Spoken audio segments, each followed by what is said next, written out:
Everything can be taken from a man but one thing, the last of the human freedoms, to choose one's attitude in any given set of circumstances, to choose one's own way. Between stimulus and response, there is a space. In that space is our power to choose our response. In our response lies our growth and our freedom. When we are no longer able to change a situation, just think of an incurable disease such as inoperable cancer.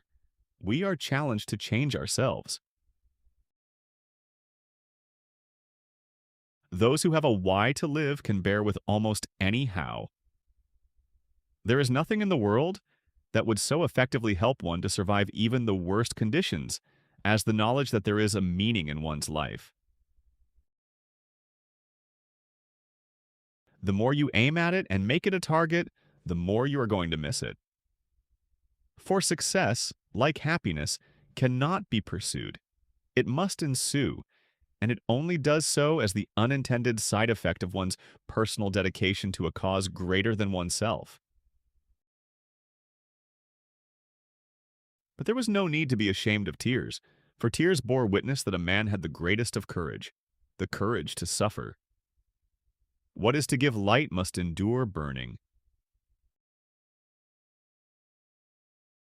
I think it was Lessing who once said, "There are things which must cause you to lose your reason, or you have none to lose."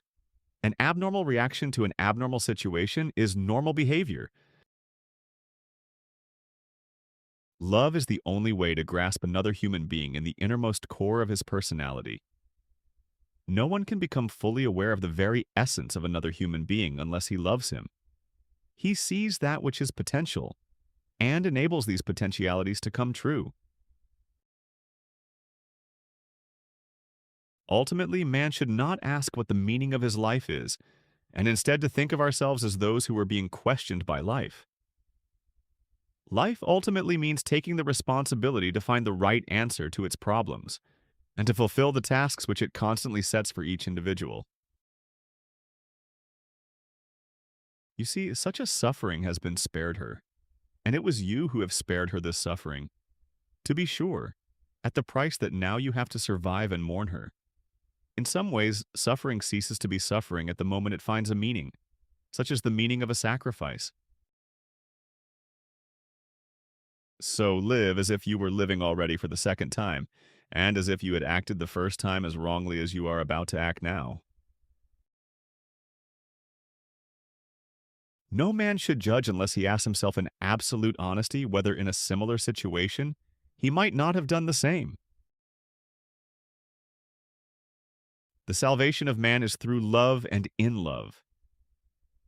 The truth that love is the ultimate and highest goal to which man can aspire.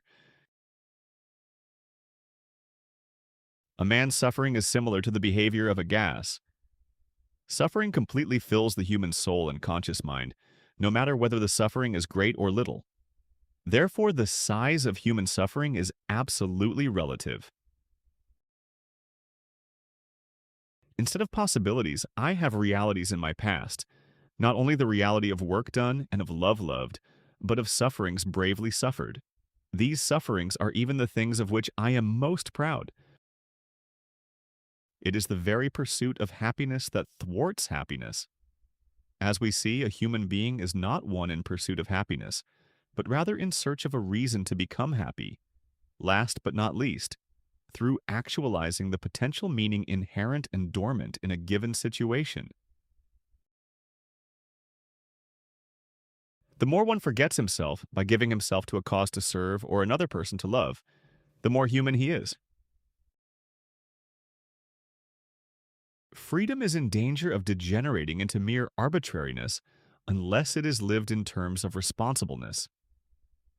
That is why I recommend that the Statue of Liberty on the East Coast be supplemented by a Statue of Responsibility on the West Coast.